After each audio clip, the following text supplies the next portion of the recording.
नमस्कार, India time news में आपका स्वागत है। Breaking news. बलिया हर्ष श्रीवास्तव को प्रदेश उपाध्यक्ष निर्वाचित हुए। उत्तर प्रदेश बलिया जिले में सागरपाली स्थित आरके मिशन स्कूल के प्रबंधक हर्ष श्रीवास्तव को सीबीएसई मैनेजर में प्रदेश उपाध्यक्ष निर्वाचित हुए। हर्ष श्रीवास्तव विद्या ने बताया कि कोई भी समस्या होगी विद्यालय संबंधित उसका निस्तारण हम करेंगे। एक परिचय बता दीजिए। मैं हर्ष श्रीवास्तव, प्रबंधक RK mission school Sagarpali Ballia, साथ साथ में प्रदेश उपाध्यक्ष CBSE manager association Uttar Pradesh. जी, हम आपसे जानना चाहते हैं, आपको सम्मानित किया गया है चैनल के द्वारा, आपको कैसे महसूस हो रहा है और इस कोरोना काल में आपने कहां तक पहल किया आम जनता के लिए? जैसा कि आप जानते हैं कि कोविड-19 का प्रकोप पिछले मार्च से लेके स्कूल वाले और अभी तक इस स्थिति पे बने हुए हैं कि अपने सीमित संसाधनों द्वारा लगातार बच्चों को, अभिभावकों को अपनी तरफ से जो भी व्यवस्थाएं ऑनलाइन की हो सकती है वो हम कर रहे हैं। साथ ही साथ हमारे शिक्षक शिक्षिकाएं पूरी तरह तत्परता से अपने कार्य को ईमानदारी के साथ निभा रहे हैं और जितना हो सके जिन बच्चों को ऑनलाइन शिक्षा में फीस संबंधित समस्याएं, उन सब पर हम रूबरू हो रहे हैं और उनकी समस्या का समाधान लगातार करते आ रहे हैं। कितनी समस्या आ रही है ऑनलाइन में? ऑनलाइन की जो सबसे मूल समस्या है कि पहले तो हमारे टीचर्स को ट्रेनिंग देना, दूसरी बात हमारे अभिभावकों को ट्रेंड होना। इस देश में ऑनलाइन शिक्षा पूरी तरह से अभी थी नहीं, मात्र 3% से 5% ही लोग जो थे इस शिक्षा को जानते थे। बाकी हमारे क्षेत्र बलिया जैसे क्षेत्रों में, गांव में तो कहीं कुछ इस तरह की चर्चा ही नहीं थी। लेकिन एक नई क्रांति जो कहा जाए शिक्षा के क्षेत्र में ऑनलाइन शिक्षा आई है, जो कि शिक्षक घर पे भी हैं फिर भी पढ़ा रहे हैं, लगातार अपना कार्य कर रहे हैं। और साथ ही साथ जो समस्याएं की जो आपने बात कही, समस्याओं में हम कह सकते हैं शिक्षक के लिए भी चुनौतीपूर्ण था, बच्चों और अभिभावकों के लिए चुनौतीपूर्ण था। कहीं डाटा नहीं है, कहीं नेटवर्क नहीं है। ये सारी समस्याओं से हम बहुत ज्यादा परेशान हैं और अभी भी हैं।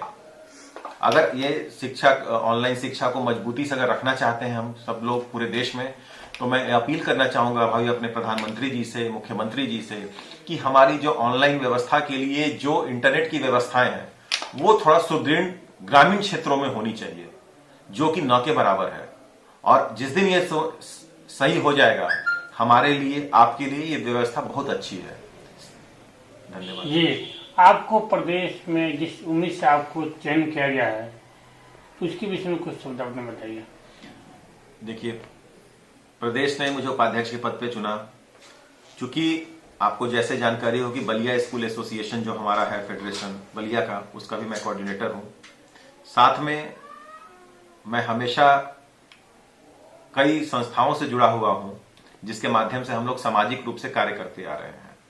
चूंकि लोगों ने यह दायित्व मुझे सौंपा है, तो मैं जरूर इसमें जो भी विद्यालयों की समस्याएं हैं, प्रदेश स्तर से, लोकल स्तर से, हमारे डिस्ट्रिक्ट लेवल से जो भी समस्याएं आ रही हैं, हम लोग इसको अपने ऊपर डीआईओएस के यहाँ, डीएम के यहाँ, मुख्यमंत्री के यहाँ तक पहुंचाने की बात कर रहे हैं। और आपको बता दें, कहीं जो ये 9 से 12 जो विद्यालय आज खुले हैं आंशिक रूप से, उसमें कहीं ना कहीं हमारे फेडरेशन का, हमारे एसोसिएशन का बहुत बड़ा रोल है कि इन लोगों ने बच्चों को, सरकार को जो है चेताया कि भाई हमारे विद्यालयों को खोलिए। अब जब सारी आप देख रहे होंगे कि मार्केट में भीड़ ऐसी है कि आपको चलने की जगह नहीं है। ठीक, चलने की जगह नहीं है, बच्चे मॉल में जा रहे हैं, बच्चे मार्केट में जा रहे हैं, लोगों के साथ घूम रहे हैं। तो क्या विद्यालय ही केवल बचा था जहां कोरोना का असर है? आपको नहीं बता दूं, सरकारी विद्यालयों के साथ साथ जो प्राइवेट विद्यालय हैं यह पूरी तरह से एक ध्वस्त होने के उस पर चले गए हैं, क्योंकि इनके साथ आपको मैं बता दूं कई शिक्षकों का रोजगार जुड़ा है, कई परिवार इसके साथ जुड़े हैं, जो प्राइवेट विद्यालय अपने साथ साथ इन टीचरों को लेकर चल रहे हैं और उनके परिवार का भोजन यापन चल रहा है, जो कि बहुत जरूरी है। जी, लॉकडाउन के दौरान अभी तक विद्यालय बंद थे, तो कितने जो अध्यापक होंगे उनकी सैलरी वो सब बंद होंगी, कितनी समस्या उठाने होगी उन लोगों को? जैसे देखिए, अध्यापकों को, सही बात, आपने बहुत बढ़िया प्रश्न किया कि अध्यापकों की तनख्वाह की बात। अध्यापकों की तनख्वाह जो कि एक प्राइवेट विद्यालय में आपको भी जानकारी है कि सब कुछ बच्चों की फीस पर निर्भर होता है। अगर बच्चों ने फीस दिया तो विद्यालय ने अपने उसी हिसाब से शिक्षकों को उनकी सैलरी दी। साथ ही साथ एक जो मुहिम चला दिया लोगों ने कि नो स्कूल नो फीस, कुछ सोशल मीडिया ने, कुछ मीडिया ने, कई जगह पे इस तरह की बात आई कि भाई विद्यालय नहीं तो फीस कैसा। ये तो बड़ी विडंबना की बात है इस देश में कि आपको पता वो ज्ञान किसी भी रूप में मिले, चाहे ऑफलाइन मिले चाहे ऑनलाइन मिले, लेकिन गुरु की दीक्षा तो बनती है ना। इसे तो ये तो आप भी जानते हैं और हम भी जानते हैं कि अगर हमने कुछ भी पढ़ाया उसकी दीक्षा स्वरूप उस बच्चे के लिए, उस बच्चे को जिस टीचर ने पढ़ाया है उसको उसका हक मिलना चाहिए। बस हमारा यही कहना है, सभी से अपील है कि सभी लोग अच्छे से पढ़ें।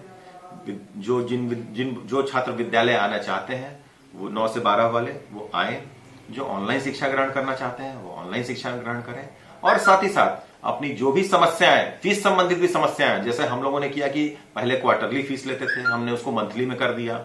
जिसकी जैसी सुविधा उन्होंने लोगों ने जमा किया, कुछ लोगों ने नहीं भी जमा किया। तो मैं यही कहना चाहूंगा कि आपके ही ऊपर सारा विद्यालय का स्रोत चलता है, और हम अगर हमारे पढ़ाई में किसी तरह की कोई कमी हो आप हमसे संपर्क करें और बताएं, उसको हम लोग जरूर दूर करेंगे। और जिले स्तर पर भी अगर कोई समस्या आप लोगों को आ रही हो किसी विद्यालय संबंधित, तो उसके लिए भी आप हमें संपर्क कर सकते हैं। जी, जैसे आप अभी बताएं, उनको फीस अलग में सरकारी अध्यापक भी उनको नहीं मिल रहा है 8 महीने से, इसलिए उनकी बंद है। नहीं, ऐसा तो नहीं होगा, मुझे लग रहा है।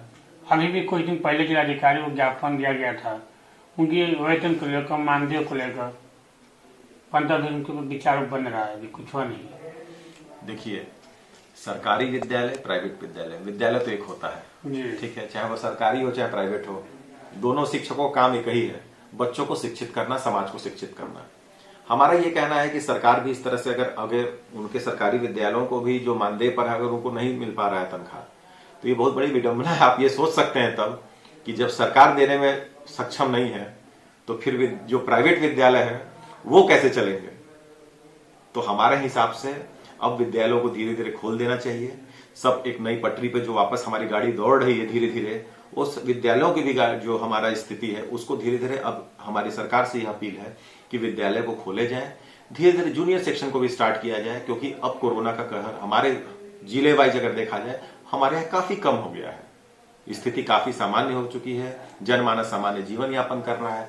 पहले से जो खौफ था, डर था, वो बहुत खत्म हो चुका है, क्योंकि बच्चे घर पे भी आपको बता दे रह के आप समझ सकते हैं कि बच्चे अगर घर पे रहेंगे तो उनका मानसिक संतुलन जो है, जिस तरह से स्कूल आते हैं, खेलना कूदना, अदर एक्टिविटी करना, हमारे साथ साथ पढ़ाई करना, वो एक पूरी दिनचर्या उनकी बनती है, वो सारी चीजें बंद है बच्चों की।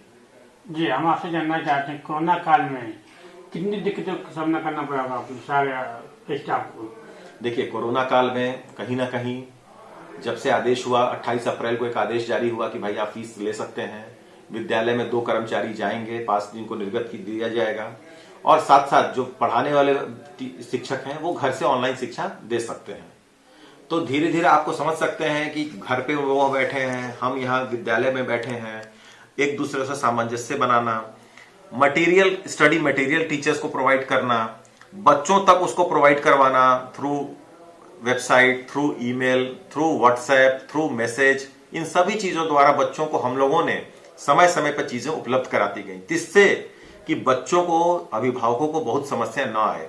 जो पढ़ने वाले बच्चे हैं, मैं फिर कहूंगा कि वो बच्चे आज भी पढ़ रहे हैं, ऑनलाइन पे पूरा फोकस कर रहे हैं और अच्छे से पढ़ाई कर रहे हैं। तो मेरा यह कहना है कि सभी छात्र छात्राएं अच्छे से पढ़ें, और साथ साथ जो हमारे शिक्षकों को जो समस्या आ रही थी वो बहुत हद तक बहुत ठीक भी हो गई, क्योंकि नए जब उन्होंने क्लास शुरू किया था उनको जानकारी नहीं थी कि किस तरह से हमें पढ़ाना है। मन में एक सबके भय था, खौफ था, डर था कि हम कैसे पढ़ाएं, माने हम बाहर निकल नहीं सकते हैं, हमें सब कुछ घर में रहना करना है। तो एक बहुत बड़ा चैलेंजिंग टास्क था हमारे विद्यालयों के लिए, हमारे लिए, पूरे देश के विद्यालयों के लिए, और खासकर जो छोटे शहर के विद्यालय हैं उनके लिए तो ये बहुत बड़ा चैलेंजिंग वर्क था। लेकिन ये आपको मैं बता दूं कि बहुत खुशी की बात है कि इस चैलेंजिंग वर्क को भी हम लोगों ने बहुत बखूबी निभाया है और बहुत अच्छे से सारे विद्यालय कार्य कर रहे हैं। सब्सक्राइब करें इंडिया टॉप न्यूज चैनल और बेल आइकन दबाना ना भूलें। इंडिया टॉप न्यूज अपने क्षेत्र की खबरें सबसे पहले पाएं।